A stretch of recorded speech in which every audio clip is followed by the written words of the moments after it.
Halo Sekolahmate, jumpa lagi di video pelajaran TPS di aplikasi sekolah. Di video kali ini kita akan belajar berkaitan dengan pengambilan kesimpulan, yaitu pada bagian kualitas kesimpulan. Kita akan coba untuk menilai kualitas dari sebuah kesimpulan dari wacana. Yang seperti apa tuh? Ini adalah salah satu contoh soal yang pernah keluar di ujian masuk perguruan tinggi pada tahun-tahun sebelumnya ya. Di sini ada sebuah wacana tuh. Ada wacana, ada beberapa kalimat yang berkaitan gitu ya. Kemudian di bagian bawahnya ditanyakan tuh, manakah pernyataan berikut yang menggambarkan kualitas dari simpulan. Jadi di atas tuh ada beberapa kalimat, kemudian kalimat berakhirnya simpulan berdasarkan informasi dalam teks tersebut adalah titik. Maka simpulan tadi gimana? Pasti benar, mungkin benar, pasti salah, tidak relevan, atau tidak dapat dinilai karena informasi tidak lengkap. Gimana cara kita dapat menilai kualitas kesimpulan itu? Yang pertama, ya kita harus bisa menarik kesimpulan secara tepat ya, atau secara valid. Nah, itu sudah ada video-videonya guys. Jadi, menarik kesimpulan dari premis-premis tertentu itu sudah ada videonya. Cek di video-video sebelumnya ya, mulai dari modus ponen, modus tollens, silogisme kategorik, itu adalah kaidah-kaidah yang kita gunakan untuk menarik kesimpulan secara benar, valid, gitu ya, tepat, gitu ya teman-teman ya. Jadi kaidah-kaidahnya bisa kalian pelajari di video-video sebelumnya. Nah sekarang ada simpulan yang dituliskan dalam sebuah wacana. Gimana simpulannya?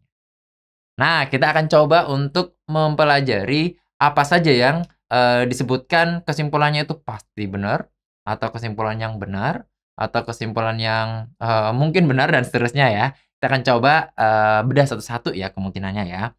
Model soal yang berkaitan dengan kualitas kesimpulan ya. Yang pertama itu dia menyebutkan kualitasnya pasti benar.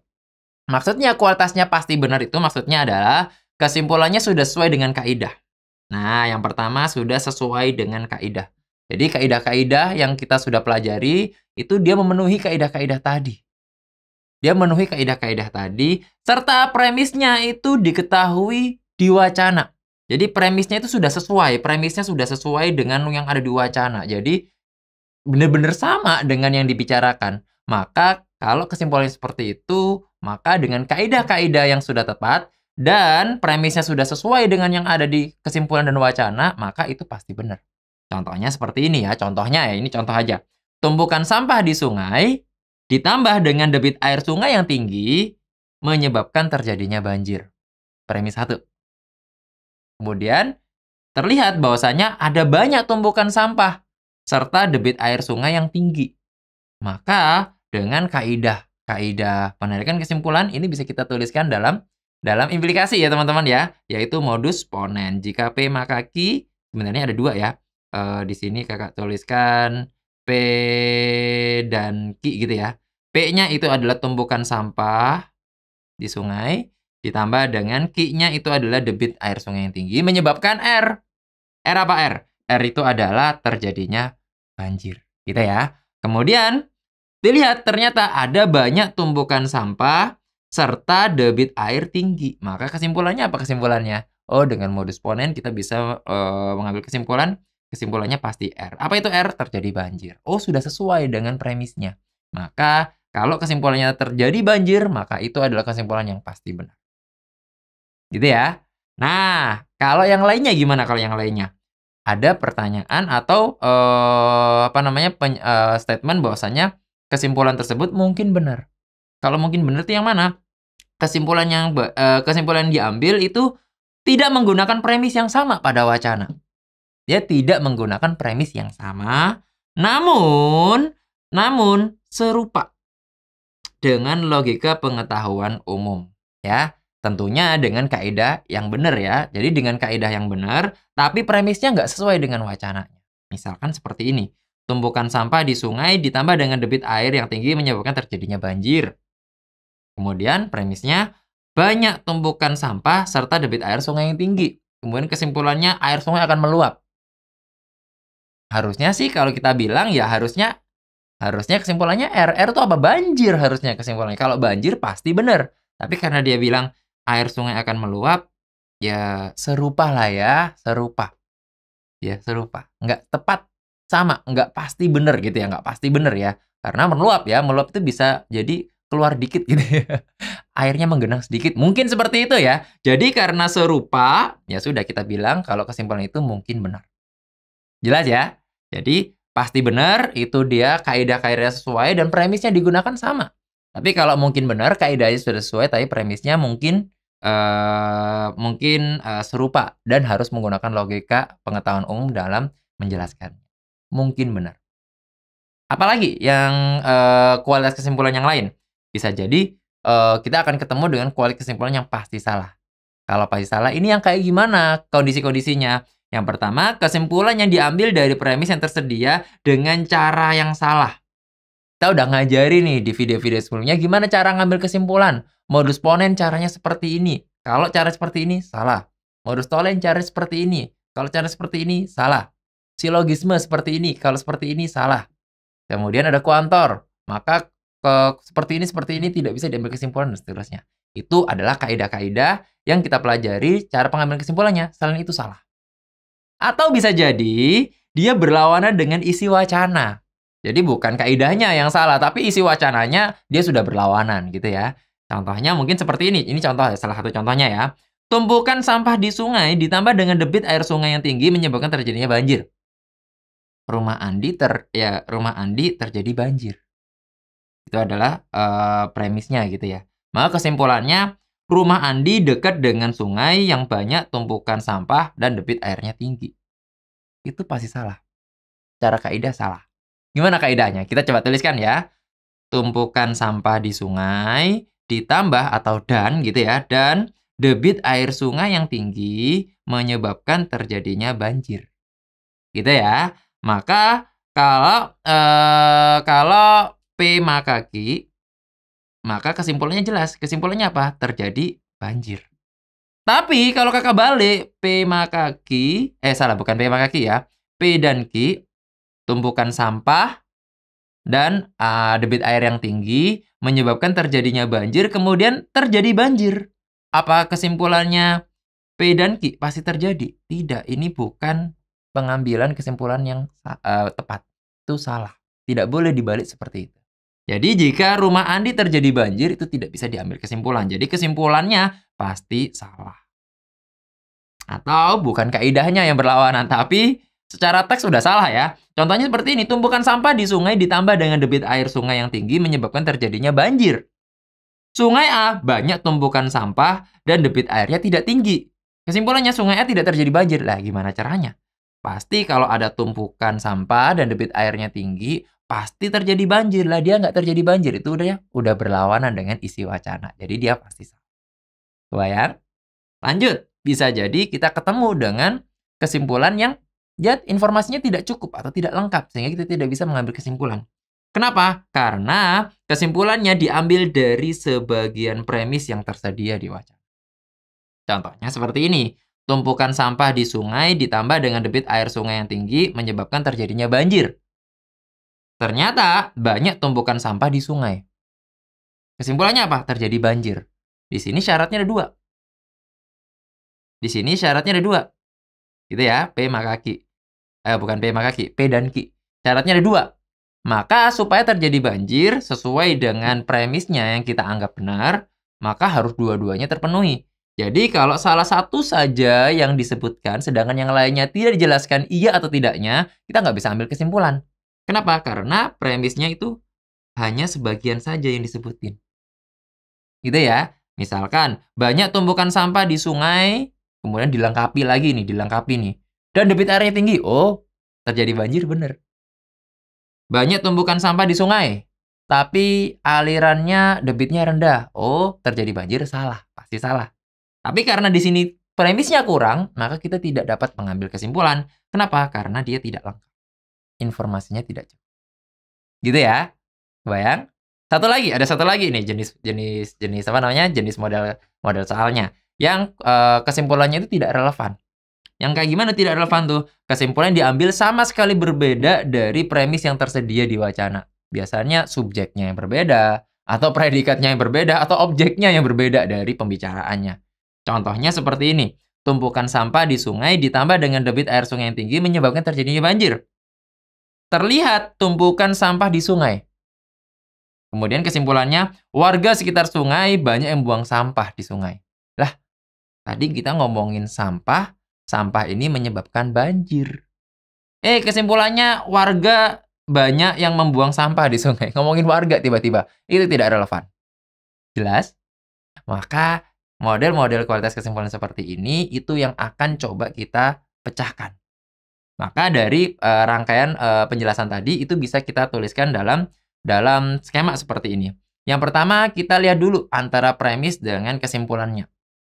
Bagaimana premis dengan kesimpulannya? Dia berkaitan atau tidak berkaitan? Kalau tidak berkaitan itu tidak relevan. Jelas? Oh, dia tidak berkaitan nih antara premis dengan kesimpulan. Tiba-tiba kesimpulannya ngomongin warga. Dari awal nggak ngomongin warga, tapi tiba-tiba muncul warga, itu tidak relevan. Langsung jawabannya yang tidak relevan, gitu ya. Oh, ternyata dia berkaitan, maka cek dulu. Apakah dia sesuai atau tidak sesuai dengan kaidahnya atau dengan wacananya. Sesuai kaidahnya kah? Sesuai isi wacananya kah? Atau tidak sesuai dengan kaidah atau tidak sesuai dengan wacananya. Kalau tidak sesuai, maka kesimpulannya salah. Ya dong? Ya kan? Kaidahnya salah, maka kesimpulannya salah. Atau tidak sesuai dengan wacananya, maka kesimpulannya pasti salah. Gitu ya. Seandainya dia berkaitan dan ternyata kaidah yang diambil sudah sesuai, maka apa yang kita lihat, dia lengkap nggak premis-premisnya untuk menghasilkan kesimpulan tadi. Ternyata premisnya yang disebutin hanya sebagian, berarti tidak lengkap. Kalau kesimpulannya tidak lengkap, maka informasi tidak cukup untuk mengambil kesimpulan tersebut. Tapi kalau lengkap, kita cek lagi ya, apakah dia sudah sesuai premisnya atau tidak. Misalkan premisnya benar-benar disebutkan dan memang senilai dengan itu, maka kesimpulannya kaidahnya benar, premisnya komplit, sudah sesuai dengan isi premisnya, maka dia pasti benar. Tapi kalau dia data-datanya lengkap, tapi dia butuh ditambahkan pengetahuan-pengetahuan yang lain yang berkaitan dengan hal tersebut, ya, jadi dia tidak menggunakan premis yang sama seperti yang disebutkan di awal, maka mungkin maka itu adalah kesimpulan yang mungkin benar. Dari skema ini kita coba kerjakan contoh soalnya. Kakak juga sudah sediakan 2 contoh soal ya. Yang pertama adalah yang kakak tampilkan tadi di awal ya. Manakah pernyataan berikut yang menggambarkan kualitas simpulannya? Kita baca dulu wacananya, ada premis dan ada kesimpulannya.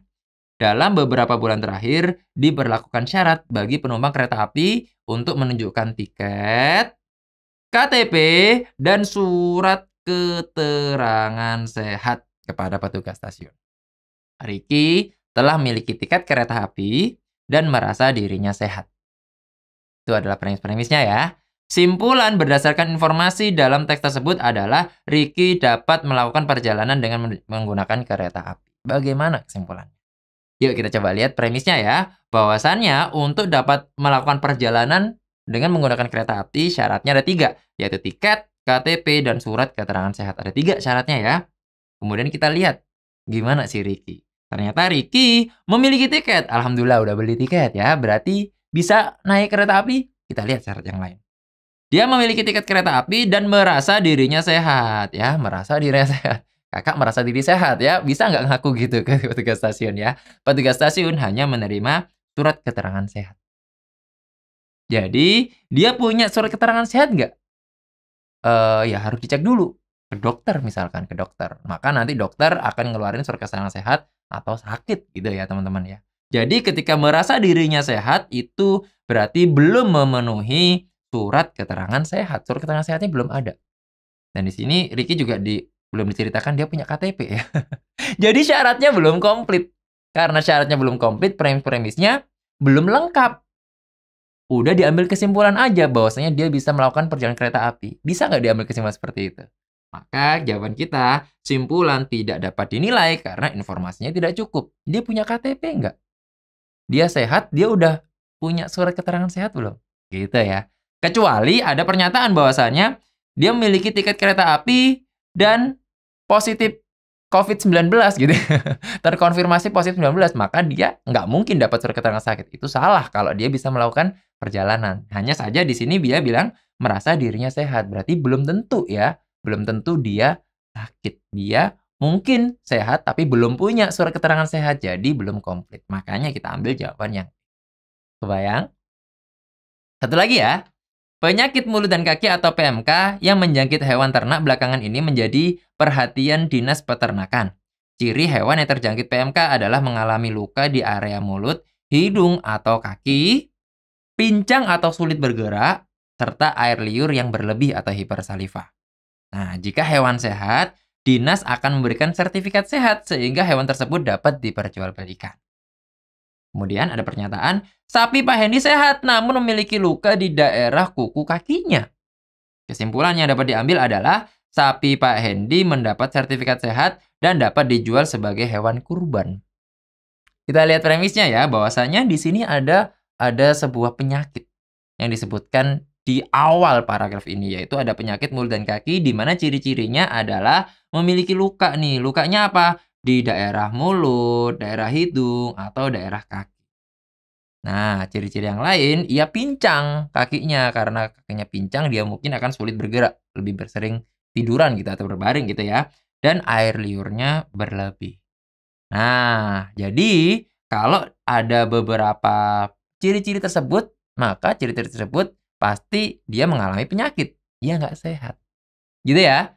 Nah, kalau dia tidak sakit, tapi si hewan itu sehat, maka nanti si dinas akan memberikan sertifikat sehat, sehingga si, hewan ini bisa diperjualbelikan, gitu ya. Ternyata Pak Hendy miliki sapi, menurutnya Pak Hendy, sapinya ini sehat, oh seger ini, gemuk gitu ya.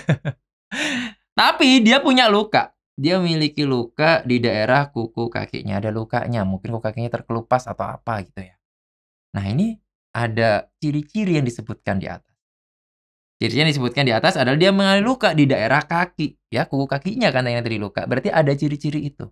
Maka dia karena memenuhi ciri-cirinya, maka dia menjangkit atau dia terinfeksi penyakit mulut dan kaki. Kalau dia terinfeksi, penyakit mulut dan kaki, pastinya dia tidak sehat. Kalau dia tidak sehat, dia tidak mungkin dapat sertifikat sehat. Sehingga kalau dibilang dia, mendapatkan sertifikat sehat serta dapat diperjualbelikan, ya salah. Karena dia melawan atau berlawanan dengan, premis yang ada di atas. Gitu ya. Nah, di video kali ini kita telah belajar berkaitan dengan kualitas kesimpulan. Nah, kualitas kesimpulan itu ada, yang pasti benar, mungkin benar, informasi tidak cukup, salah atau tidak relevan, itu bisa kalian lihat pada skema berikut. Cukup sekian untuk video kali ini, dan kita ketemu di video berikutnya. Bye-bye.